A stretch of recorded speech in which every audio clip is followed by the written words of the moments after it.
വെഞ്ഞാറമൂട് കൂട്ടക്കൊലക്കേസ് പ്രതിയെ തിരിച്ചറിഞ്ഞ അഫാൻ ചുറ്റിക വാങ്ങിയ കടയുടമ അഫാൻ മാല പണയം വെച്ച ധനകാര്യ സ്ഥാപനത്തിലും പോലീസ് തെളിവെടുപ്പ് നടത്തി. പ്രതിയുടെ ഉപ്പയുടെ ഉമ്മയായ സൽമാ ബീവിയുടെ കൊലപാതകവുമായി ബന്ധപ്പെട്ട തെളിവെടുപ്പാണ് ഇന്ന് പാങ്ങോട് പോലീസ് പൂർത്തിയാക്കിയത്. മരണം ഉറപ്പിക്കാനാണ് ആക്രമണത്തിന് ചുറ്റിക ഉപയോഗിച്ചതെന്ന് അഫാൻ പോലീസിനും മൊഴി നൽകിയിട്ടുണ്ട്.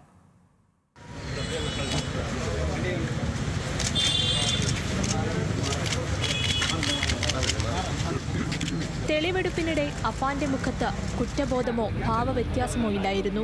ഒരു കൂസലുമില്ലാതെ അഫാൻ നടന്ന കാര്യങ്ങൾ പോലീസിനോട് ഒന്നൊന്നായി വിശദീകരിച്ചു. ചുറ്റിക വാങ്ങിയ വെഞ്ഞാറമൂട്ടിലെ കടയിലായിരുന്നു ഇന്ന് അഫാനെ എത്തിച്ച് ആദ്യം തെളിവെടുത്തത്. ചുറ്റിക കൊണ്ട് തലക്കടിച്ചാൽ ആരും മരിക്കുമെന്ന് തനിക്കറിയാം. ഇതായിരുന്നു കൂട്ടക്കൊലയ്ക്ക് എന്തുകൊണ്ട് ചുറ്റിക തെരഞ്ഞെടുത്തുവെന്ന പോലീസിന്റെ ചോദ്യത്തിനുള്ള ഉത്തരം.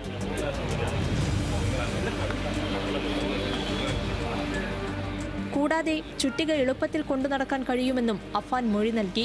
തെളിവെടുപ്പിൽ കടയുടമയും സെയിൽസ് ഗേളും പ്രതിയെ തിരിച്ചറിഞ്ഞു. അവിടെ നിന്ന് പോലീസ് അഫാനുമായി സൽമാ ബീവിയുടെ മാല പണയം വെച്ച ധനകാര്യ സ്ഥാപനത്തിലെത്തി. ഇവിടുത്തെ ജീവനക്കാരും അഫാനെ തിരിച്ചറിഞ്ഞു. കുടുംബത്തിന്റെ വലിയ കടബാധ്യതയും ഉപ്പയുടെ ഉമ്മയോടുള്ള പകയുമാണ് കൊലപാതകത്തിലേക്ക് നയിച്ചതെന്ന് അഫാൻ ആവർത്തിച്ചു. സൽമാ ബീവിയോട് പലതവണ സഹായം ചോദിച്ചിരുന്നു. മാലയടക്കം ആവശ്യപ്പെട്ടെങ്കിലും നൽകാതിരുന്നതോടെയാണ് കൊലപ്പെടുത്തിയതെന്നും അഫാൻ മൊഴി നൽകി. പ്രതിയുടെ മൊഴിയിലെ വസ്തുതകൾ പരിശോധിക്കുമെന്ന് റൂറൽ SP KS സുദർശൻ പറഞ്ഞു. ഈ കേസുമായി ബന്ധപ്പെട്ട് പ്രതിയെ കസ്റ്റഡിയിലെടുത്തു. പ്രതിയായിട്ട് തെളിവെടുക്കേണ്ട സ്ഥലങ്ങളിലെല്ലാം പ്രതിയെ കൊണ്ടുപോയി. ഈ കേസുമായിട്ട് ബന്ധപ്പെട്ട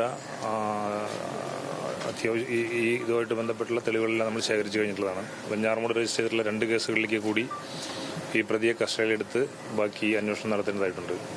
അതിനുവേണ്ടി ഓൾറെഡി അതിൻ്റെ റിക്വസ്റ്റ് കൊടുത്തിട്ടുണ്ട്.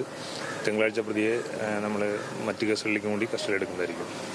ആത്മഹത്യ ചെയ്യുമെന്ന് ചോദ്യം ചെയ്യലിനിടെ അഫാൻ പലവട്ടം പോലീസിനോട് പറഞ്ഞു. സാമ്പത്തിക ബാധ്യത സംബന്ധിച്ച് അഫാനും പിതാവും മാതാവ് ഷെമിയും നൽകുന്ന മൊഴികൾ പരസ്പര വിരുദ്ധമാണ്. ഇക്കാര്യത്തിൽ വ്യക്തത വരുത്താൻ പോലീസ് കൂടുതൽ തെളിവ് ശേഖരിക്കും. ന്യൂസ് മലയാളം, തിരുവനന്തപുരം.